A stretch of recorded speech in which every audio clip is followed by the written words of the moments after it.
This story comes from a quiet little village called Ravenga, where the shadow bird isn't just a bird, it's a sign. A sign of fate. It was a strange evening. The sun was slipping behind the trees, and a cool mist hung over the riverbank. 17-year-old Ayan had just pulled his small fishing boat ashore. The world felt still, too still. Then he looked up. A sudden, wide shadow swept across him. His heart skipped a beat. Gliding above him was a tall, steel-gray bird with wings spread wide as Shoebill. The old villagers always said, "If the shadow bird flies over your head, something big is coming." Ayan laughed it off. What could possibly happen to me? But that night, darkness had other plans. He told his friend Sarah what he saw. Her face turned pale. "Ayan, do you remember what happened last time?" she whispered. "When it flew over Kareem uncle's head, his son disappeared the next day." Ayan forced a laugh. "It's just superstition." But in Ravenga, people don't laugh at the shadow bird. By nightfall, the story had spread through the entire village. "Did you hear? The shadow bird flew over Ayan." People started looking at him differently. Some whispered prayers. Others stepped away like he carried some kind of curse. That night, Ayan couldn't sleep. The wind howled outside. Then, a heavy, dragging scream rose from the jungle. It didn't sound human. He stepped outside, his heart pounding. The moonlight shimmered on the water. Something moved at the river's edge. The shadow bird was back. But this time, it wasn't just passing by. It was staring right at him. Its cold, red glowing eyes locked on his. He tried to run, but his feet felt glued to the ground. The bird opened its massive wings.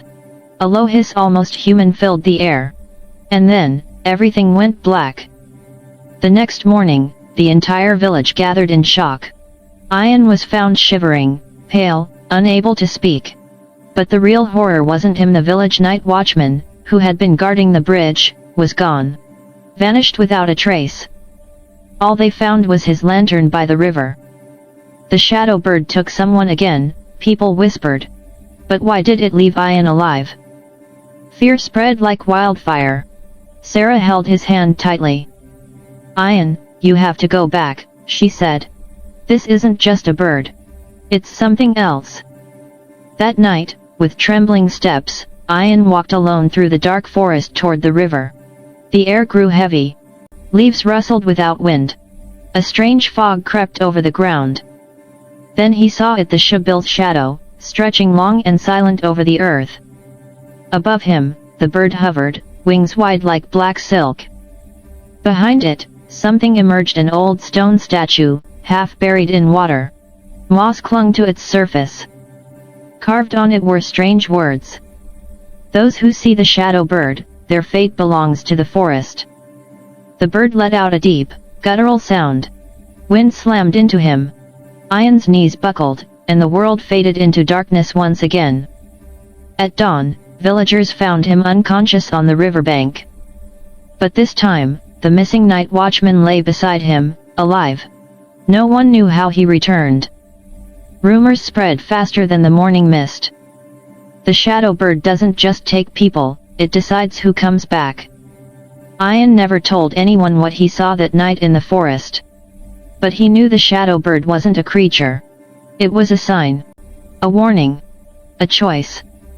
Even today, people say, if you ever walk by that river at night and the Shoebill passes over your head, something big is about to happen. Whether it's a blessing or a curse, that's not your decision. It's the shadow bird's. If you enjoyed this story, don't forget to like, share, and subscribe. Because some stories aren't just told. They're felt.